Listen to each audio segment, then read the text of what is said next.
Hi hello friends, நம்ம இன்றைக்கி எதை பற்றி பார்க்க போகிறோன்னா பிரியாணி எப்படி பண்ணலான்னு பார்க்கலாமா? ஃபஸ்ட்டு பாத்திரத்தில் எண்ணெயை ஊற்றிக்கலாம். எண்ணெய் நல்லா சூடானதுக்கப்புறம் நம்ம நறுக்கி வச்ச 2 வெங்காயத்தை போட்டுக்கலாம்.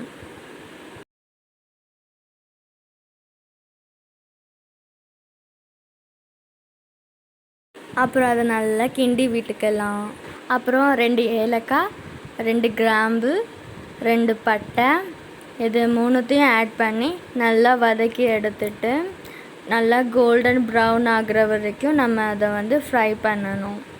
அதுக்கப்புறம் நம்ம புதினாவை நல்லா கழுவி அதை சுத்தம் பண்ணி அதை போட்டு நல்லா மிக்ஸ் பண்ணணும்.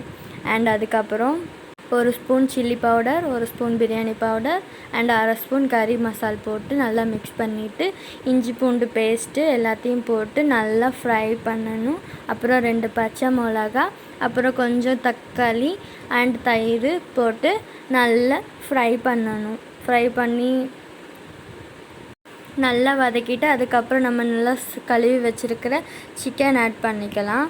சிக்கன் ஆட் பண்ணதுக்கப்புறம் கேஸை சிம்மில் வச்சுட்டு கொஞ்சம் ஒரு 5 மினிட்ஸ் மூடி வச்சுருந்தோன்னா நம்மளுக்கு ஒரு கிரேவி பதம் கிடைக்கும். அப்புறம் அதை நம்ம தேவையான அளவு தண்ணி ஊற்றிக்கணும். நான் 2 கிளாஸ் அரிசி எடுத்தேன். ஸோ அதனால் நான் 4 கிளாஸ் தண்ணி ஊற்றினேன்.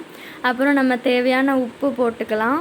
உப்பு போட்டதுக்கப்புறம் அரிசி 2 கிளாஸ் பாஸ்மதி அரிசி அதை நல்லா கழுவி அதை நம்ம உள்ளே போட்டு நல்லா மிக்ஸ் பண்ணிவிட்டு அப்புறம் மூடி வச்சிடலாம். அவ்வளோதான். அதுக்கப்புறம் நம்ம ஓப்பன் பண்ணி பார்த்தா நம்ம பிரியாணி ரெடி.